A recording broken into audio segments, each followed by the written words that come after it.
Is it common sense for the Prime Minister to raise tuition fees? They have gone up. It's the first time in about 8 years they've actually gone up. But is that going to be good news long term? Well, let's talk to Andrew Tettenborn. He's a writer and academic. He's also a professor at Swansea Law School and joins us. Good morning to you, Andrew. Good morning, Julia. Thank you very much. Now, a lot of anger, a lot of upset about tuition fees going up for university students. Of course, we're told, ever since Tony Blair's time, that half of young people should head off to university. I've always thought that was, frankly, a huge bit of a bad idea. But we're looking at fees going up from 9,000. Was it 300 and something to up to 9,535, so under 300 quid rise per year. It's going to add about 850 quid to the university cost. We've already got young people coming out of uni with 40 or 50 grand's worth of debts because they've got living expenses on top of tuition fees as well. We've also got universities complaining that they're not getting enough money to provide a proper education themselves. So is this the right thing for Keir Starmer to do or the wrong thing?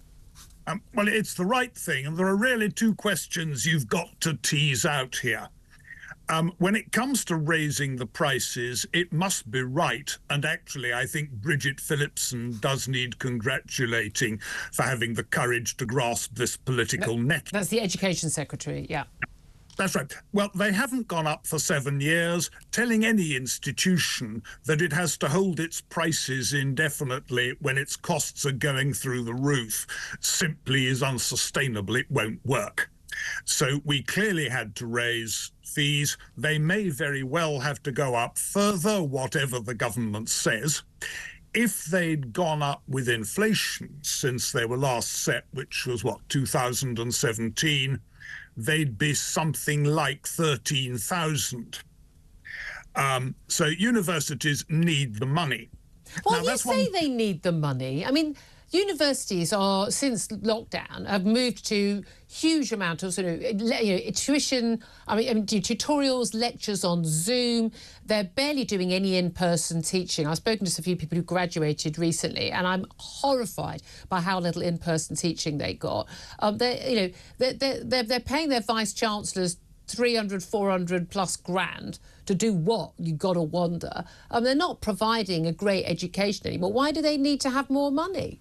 I see what you're getting at there, though I shall be diplomatically silent on Vice-Chancellor's pay.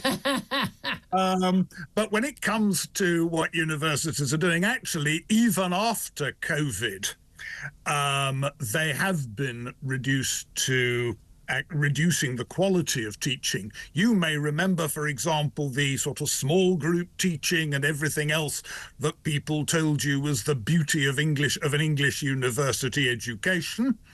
Go to one Russell Group University to read law, no names, no pack drill, but I think it knows which it is. You will find yourself in a year of several hundred people, and you will find that the small group tutorials consist of 50 students sitting in front of a Zoom screen. Yeah, but that's not an education. But that's my point. The costs have gone down. They haven't gone up on that front. I know they've got, minimum wage has gone up, national insurance for employers. They've got all the same costs of any other business, effectively. But the trouble is that the costs are actually very much fixed as wage costs. Yeah. They're inflexible, and especially, of course, now when you've got a government which has gone and put up NI contributions, because that's going to cost universities something approaching 400 million a year. Yeah, here's the thing. I wouldn't mind university tuition fees going up with inflation. That seems reasonable. If, however, the deal was you get back to in-person teaching, and if you have it routinely on Zoom, you don't get the money. Personally, I would say that universities don't get a single penny of money. We literally bankrupt those ones out of existence. There are too many universities and too many students. That's right. Julia, that's right. But because it takes me on to the second point, which is the serious elephant in the room. What we need is high-class universities and proper support for students. You can't do that with the number of universities we have in this country, because it's something over 140. Now, the unsayable, which I'm just about to say, is that we need to cut down that number quite considerably.